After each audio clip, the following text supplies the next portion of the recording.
오늘은 2026년 8월 현재 시점에서 우리가 주목하고 매수해 볼 만한 ETF 3가지를 꼽아 소개해드리고자 합니다.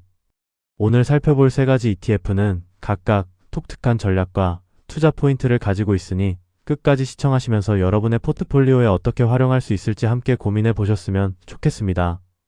첫 번째로 소개해드릴 종목은 합리적 가격의 성장주에만 선별적으로 투자하는 GARP ETF입니다.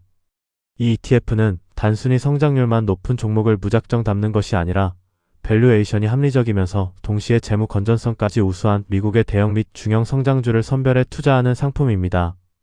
이 ETF가 종목을 선별하는 핵심 3요소는 바로 성장성, 밸류에이션, 그리고 재무 건전성입니다. 1차적으로 예상 EPS 성장률과 매출 성장 추세 등을 분석하여 성장 스코어가 높은 종목들을 추려낸 뒤 2차적으로 PBR, 선행 PER 등의 밸류에이션을 점검합니다. 마지막으로 ROE, 부채 비율 등을 고려하여 종목을 최종 선별합니다.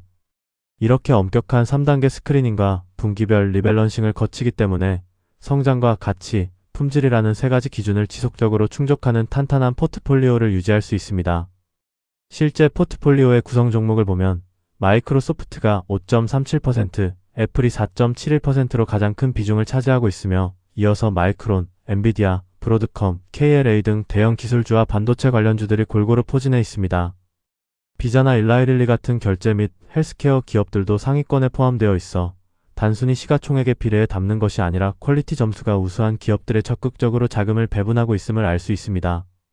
이러한 GARP ETF의 가장 큰 투자 포인트는 바로 성장주에 대한 엄격한 밸류에이션 규율이 적용된다는 점입니다.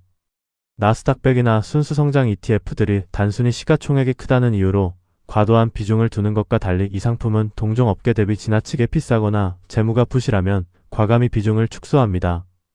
또한 여러 재무 지표를 복합적으로 활용하는 멀티팩터 스마트 베타 구조임에도 불구하고 연 0.15%라는 비교적 낮은 총보수를 유지하고 있어 장기 투자 시 비용 효율성 측면에서도 아주 큰 장점이 있습니다. 하지만 이 ETF에 투자하실 때 주의하셔야 할 특징도 존재합니다. 여기서 말하는 합리적인 가격이라는 것이 전통적인 가치주처럼 절대적으로 저평가되어 있다는 뜻은 결코 아니며 동일 업종 내에서 상대적으로 합리적이라는 의미로 해석하셔야 합니다. 실제로 2026년 8월 4일 기준으로 이 포트폴리오의 선행 PER은 약 37.8배, PBR은 11.6배 수준으로 측정되고 있으므로 싼 주식을 줍는 전략과는 확연히 다르다는 점을 꼭 인지하시기 바랍니다. 결론적으로 GARP ETF는 시장 전체를 완전히 대체하는 코어 포지션이라기보다는 포트폴리오의 성장 팩터를 보완하는 위성 포지션으로 활용하는 것이 가장 적합합니다. VO와 같은 S&P 500 ETF를 핵심 자산으로 두고 그 위에 이 상품을 추가하여 업종 대비 지나치게 비싼 종목은 피하면서 우량한 성장주에 집중하는 전략을 취할 수 있습니다. 기술주와 반도체 비중이 높아 여전히 공격적인 성향을 띠고 있으므로 시장의 이익 성장 국면에서 긍정적인 초과 수익을 노리는 투자자에게 매력적인 선택지가 될 것입니다. 최근 총수익률 차트를 QQQ와 비교해보면 변동성은 비슷했지만 전반적인 이익 성장 구간에서는 QQQ를 상회하는 약 129%대의 우수한 수익률을 기록했습니다. 실적 전망이 상향되는 현재와 같은 시장 분위기에서는 이렇게 퀄리티와 밸류에이션을 동시에 잡아주는 구조가 장기적으로 더 안정적인 우상향 곡선을 그리는데 유리하게 작용할 수 있습니다. 두 번째로 살펴볼 상품은 AI 광통신 밸류체인 전반에 적극적으로 투자하는 LUMA ETF입니다. 이 ETF는 광트랜시버부터 실리콘 포토닉스, 광섬유, 그리고 최첨단 광통신 장비까지 인공지능 인프라의 핵심을 이루는 포토닉스 산업 생태계를 집중적으로 타겟팅합니다.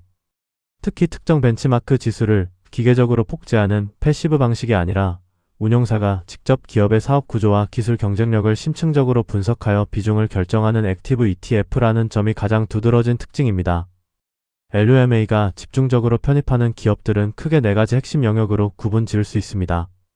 먼저 전기신호와 광신호를 변환하여 대량의 데이터를 전송하는 광트랜시버 및 CPU 분야, 그리고 광통신 장치를 GPU나 스위치 가까이에 통합하는 실리콘 포토닉스 분야가 포함됩니다. 이에 더해 데이터 센터 내부와 외부를 물리적으로 연결하는 고속광 케이블과 광섬유, 마지막으로 장거리 통신과 거대 네트워크 시스템 구축을 담당하는 광전송 장비 기업들까지 밸류체인 전체를 아우르고 있습니다. 이 ETF의 구성 종목을 살펴보면 광통신 인프라에 특화된 핵심 기업들이 상위권에 자리 잡고 있습니다. 레이저 및 광학 소재 제조사인 코이런트가 6.63%로 가장 높고, 화합물 반도체 기판을 만드는 AXT와 데이터 센터용 광부품을 공급하는 루멘텀이 그 뒤를 바짝 쫓고 있습니다. 이 외에도 랜드마크 옵토일렉트로닉스, 마벨 테크놀로지 등 상위 10개 종목에 각각 4%에서 6%대의 비중이 비교적 고르게 분산 투자되어 있는 모습을 볼 수 있습니다. 개별 기업들을 조금 더 깊이 파고들어보면 단순히 미국 시장에만 국한되지 않고 글로벌 공급망 전반에 투자하고 있음을 알 수 있습니다. 미국의 코이런트, 루멘텀뿐만 아니라 프랑스의 소이텍, 독일의 화합물 반도체 증착 장비 제조사인 아익스트론, 대만의 랜드마크 옵토일렉트로닉스 등 다양한 국가의 핵심 기업들이 편입되어 있습니다. 또한 글로벌 데이터 센터 광트랜시버 시장을 선도하는 중국의 중지 이노라이트나 이스라엘의 특화 파운드리 인타워 세미컨덕터까지 포함하여 전세계 광통신 생태계를 온전히 담아내고 있습니다. LUMA ETF의 가장 강력한 투자 포인트는 인공지능 산업의 병목 현상이 연산해서 데이터 전송으로 급격히 이동하고 있다는 시대적 흐름에 있습니다. 기존의 구리 기반 연결 방식은 거리가 멀어질수록 신호 손실이 크고 전력 소비가 극심하지만 광통신은 낮은 전력으로 더 먼 거리까지 막대한 데이터를 이동시킬 수 있어 AI 클러스터 확장의 필수 인프라로 꼽힙니다. 또한 엔비디아 같은 초대형 반도체 설계 기업 중심의 일반 AI ETF와 달리 철저히 포토닉스 산업의 실적에 직접적인 영향을 받는 순수 광통신 기업들의 비중이 압도적으로 높다는 장점이 있습니다. 결국 이 상품은 단순히 AI 반도체 칩 자체에 투자하는 것이 아니라 수많은 AI 칩들 사이에서 데이터를 이동시키는 고속도로, 즉 광통신 인프라 그 자체에 베팅하는 액티브 전략입니다. 기초적인 화합물 반도체 소재부터 실리콘 포토닉스 웨이퍼, 생산 장비, 특화 파운드리, 그리고 최종 네트워크 시스템까지 밸류체인의 전 구간을 촘촘하게 포괄하고 있습니다. 더불어 향후에는 유망한 비상장 포토닉스 기업들까지 포트폴리오의 약 10% 비중으로 편입할 계획을 가지고 있어 기존의 상장사 중심 광통신 ETF들과는 확실한 차별성을 보여줍니다. 물론 상장 초기 단계의 초소형 ETF이기 때문에 거래 유동성이 부족할 수 있고 산업 자체의 성장 변동성도 커서 투자 시 각별한 주의가 필요합니다.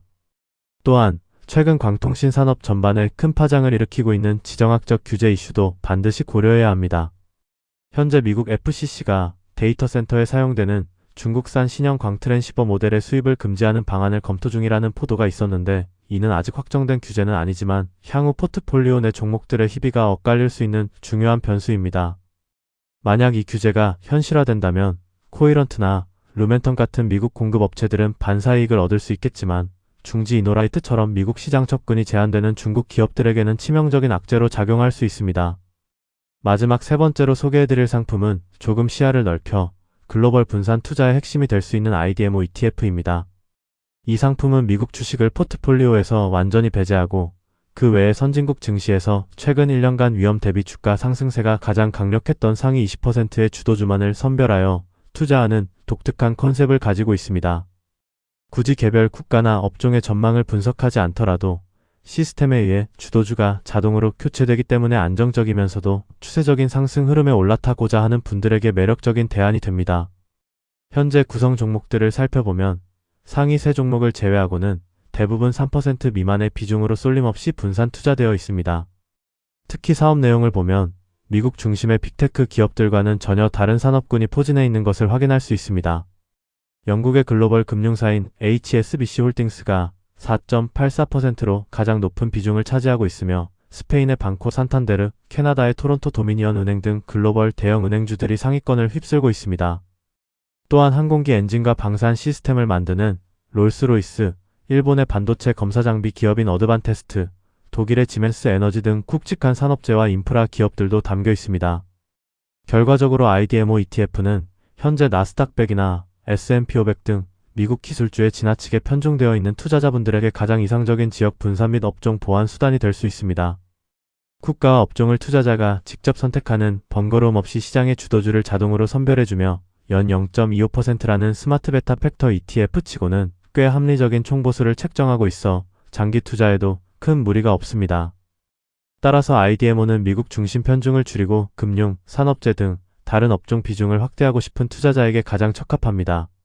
실제로 VO와 총수익률을 비교해본 차트를 보면 최근 5년간 선진국 주도주에 집중한 결과 VO를 뛰어넘는 약 105%대의 누적 성과를 증명해내기도 했습니다. 지금까지 2026년 8월 현재 주목해볼 만한 GARP, LUMA 그리고 IDMO까지 세 가지 각기 다른 매력의 ETF들을 자세히 분석해보았습니다. 미국의 우량 성장주를 합리적으로 담고 싶다면 GARP를, AI 시대의 새로운 인프라인 광통신 밸류체인에 선제적으로 투자하고 싶다면 LUMA를, 그리고 미국 중심의 포트폴리오에 글로벌 모멘텀을 더해 리스크를 분산하고 싶다면 IDMO를 적극적으로 고려해보시기 바랍니다. 오늘 준비한 분석 내용이 여러분의 장기 투자, 여정과 성공적인 포트폴리오 구축에 실질적인 도움이 되기를 바라며 이상으로 영상을 마치겠습니다. 감사합니다.